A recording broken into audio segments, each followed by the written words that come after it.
Julio Bárbaro, gracias por estar aquí. Al contrario. Julio, ¿en qué anda el gobierno? Ayer habló la presidenta en las últimas horas. ¿En qué anda el gobierno? El gobierno, si uno lo toma claramente, está desnudo. Digo, es lo que es, no es el relato que querían hacer. Es vudú, es Ollarvide. Yo digo un poco agresivamente que es un gobierno que lanzó, inspirado en Ernesto Laclau, y agoniza abrazado a Norberto Ollarvide. Es como un ciclo histórico. Ahora, si querés, uno tendría que tener un poco de optimismo, porque estamos como separándonos de lo que es el espejo Venezuela. Un espejo, éramos juntos con él. Cuando vemos lo que pasa allá, digo, hay tres cosas que sirvieron para que el gobierno se reencauce en alguna medida. Lo que pasa en Venezuela, la crisis, que ya el relato lo deja vacío, y el Santo Padre.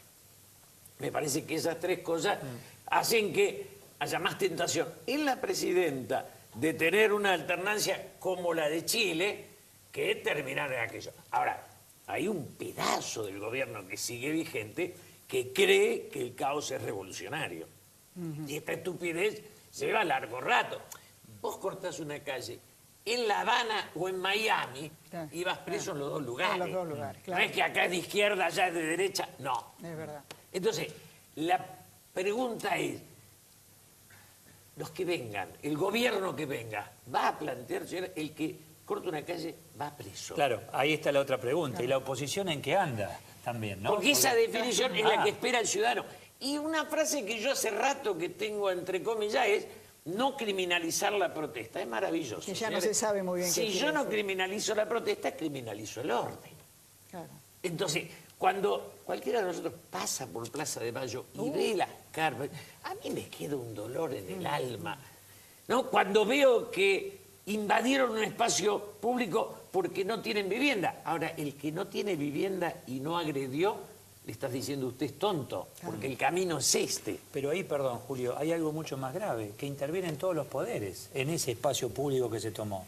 ¿Por qué? Porque aparece la justicia y dice, desalojen, no desalojan. Segunda, desalojen, no desalojan. Aparecen 3 diputados, no, acá no desalojen, yo los cuido. Pero hay una estupidización de la expresión, porque en rigor, si la ocupación de un Estado público no tiene vueltas ni explicaciones desde el poder, en cualquier lugar del mundo, hace que la justicia lo desaloje. Y punto. Lo demás es toda estupidización. Esto, digo, en alguna medida, nosotros venimos de un arrastre donde hubo un intento de eternizarse en el poder. Y esto deja huella. Porque la teoría de Laclau era el enemigo, el otro es el enemigo. Fracturaron todo. Yo hay cantidad de amigos con los que no me saludo más. Ustedes deben tener, todos tenemos nuestra cuota de pérdida de afecto en estos años. Esa fractura llevó a una agresión enorme. Esa agresión nos devaluamos mutuamente. Yo hablo acá y los personajes menores de 6, 7, 8 me ponen, me devalúan. Ahora, nos devaluamos todos contra todos. Cuando vamos a cosechar, tenemos el único país del mundo donde no pueden ir la hinchada a la cancha. ¿Y no te pasa? Te preguntás, ¿y estos amigos qué les pasó? Porque yo no los entiendo. ¿No te pasa? Yo tengo un libro prologado por Orlando Barone. Digo, yo lo veo. Entonces, vos decís, ¿qué pasó? ¿Qué pasó? Pasó que el autoritarismo siempre arrastra algo. Y nunca lo habíamos tenido en esta dimensión. Y entonces vos te encontrás con que al calor del autoritarismo hay una cantidad de tipos que agarran cantidad de prebendas y dan cátedra. Entonces, qué sé yo, Zaffaroni te explica la revolución. Ahora, cuando a mí me secuestraban, Zaffaroni era juez de la dictadura. Digo, ¿cómo es?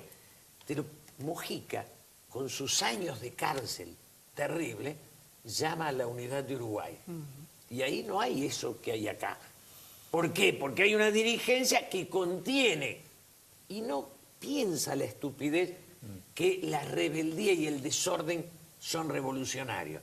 El desorden no lleva a ningún lado. Fíjate, Julio, que a mí también me hace reír, porque cada vez que, viste, hay un cambio de presidente en Chile, viajamos todos y volvemos, qué bárbaro lo de Piñera y Bachelet, y lo de Bachelet y Piñera, así no. Y volvemos acá y volvemos a hacer las mismas cosas.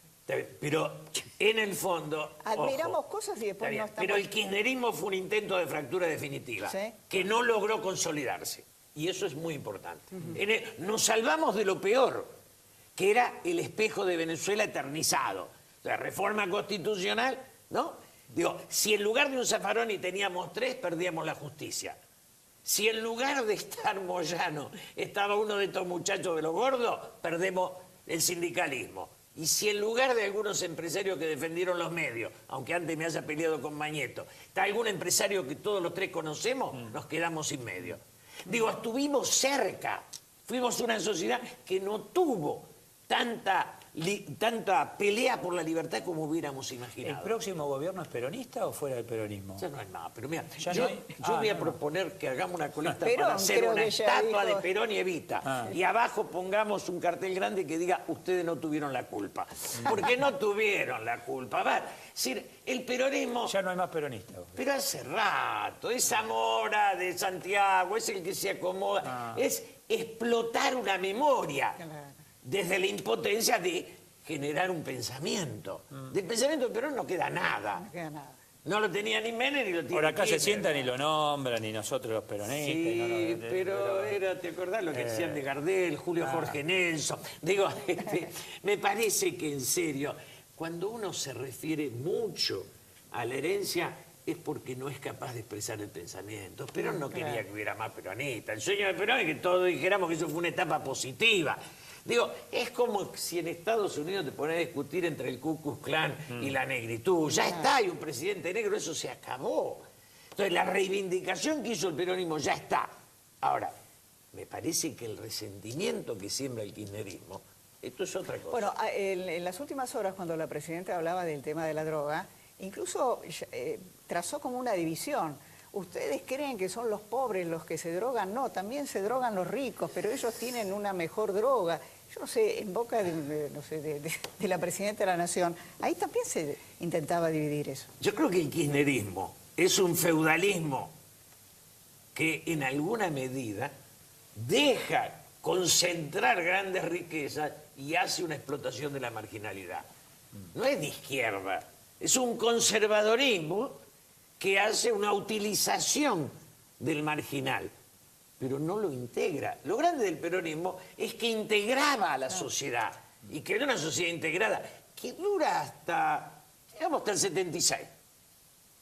Pero hoy la sociedad no. Se avanzó algo en integración sin inventar números de los 10 años estos, para que sea década ganada. Digo, si se la das empatada, se le haces un regalo. Digo, porque la década va quedando con la pobreza de un retroceso en todo. Nos llevamos peor, estamos fracturados, la política no tiene nivel. Digo, es todo muy triste. Bueno, de hecho ya no se está discutiendo tanto el problema económico, sino el problema social próximo ya, en lo inmediato. A ver, hay una situación de impotencia e incluso en algunos sectores, viste, decir, cuando esto se termine, ¿qué hacemos? Tendría que haber A ver. un gobernante, un presidente que no se la crea. Menem y Kirchner se creyeron, y Cristina también, salvadores de la patria. Y cada vez que creen que la van a salvar, la hunde. Necesitamos un presidente humilde, que solamente su mandato y que además convoque a los que piensan distinto. Esta noción es la que nos falta, un gobierno de coalición. Estadista. Un estadista, cuya humildad sea más importante que esta soberbia que... ¿De a dónde lo vamos a buscar? Vamos a Yo buscarlo. te voy a decir una Lo cosa. nacionalizamos a Clara, Mujica. pero yo, Clara, al margen de Mujica, que tiene una... Los candidatos que están en juego, ninguno de ellos tiene el riesgo del personalismo No, claro. que tuvieron los anteriores. Está bien, sí, sí, Digo, una en broma eso yo lo veo a Wiener en Santa Fe, a De la Sota en Córdoba, a Macri en Capital, y digo, son de provincias grandes. El feudalismo era mucho de Santa Cruz y La Rioja, de la provincia chiquita donde el señor feudal imperaba. Claro. En las grandes provincias, no, pero tomar las grandes provincias implica que los argentinos le damos importancia a la política. Porque venía el feudal, porque no nos importaba la política. Y la politización de la sociedad es el hecho imprescindible para dar un salto de calidad. ¿Vos creés que va a ganar en el 2015 el que exprese un cambio o el que exprese una continuidad con algún cambio? No, continuidad no hay. No. Ya si el que exprese continuidad ya está. Ya está. Nadie hereda una quiebra. Las quiebras son... El que mejor encarne el cambio es el que tiene... El que mejor encarna el cambio es el que gobierna. Esto no me cabe duda. Digo, en eso yo creo que los dos que vayan al balotaje van a ser negación del kirchnerismo. Los dos. Es decir, por eso Scioli le cuesta tanto sobrevivir. No. Y después, además, ni entre ellos se quieren porque... Bueno, alguien que dijo ella o yo perdió mal, ¿eh? Exacto. Eso es... Cuidado también. Eso es otra cosa. ¿Eh? Pero, está bien, pero eso porque estaba parado en otro lado. Pero Massa se salva porque con todo un grupo sale a pelear. Y lo que es el otro sector, que es radicalismo más socialismo, también, digo, aquí yo creo que tenemos que superar el peronismo antiperonismo. Ya está, no dice nada eso. Tendría que ser post-peronista y post-70. Muchachos, no busquen más renta en la dictadura. Miremos hacia adelante. Cuando le hacemos el homenaje a Adolfo Suárez, ¿qué estamos tomando? Estamos tomando a alguien que viene del franquismo y saca a España de esa coyuntura. Y nosotros seguimos dando vueltas sobre una etapa que ni siquiera analizamos. Julio, ¿sabés lo que dice el epitafio de la tumba de Adolfo Suárez? No. Él lo pidió. Dice, la concordia fue posible. Bueno, eso podría ser el principio del futuro argentino. La concordia es posible, ahora la tenemos que actuar. Gracias, Julio Bárbaro. Gracias. Hasta la Buenas próxima noches. semana. Hasta luego.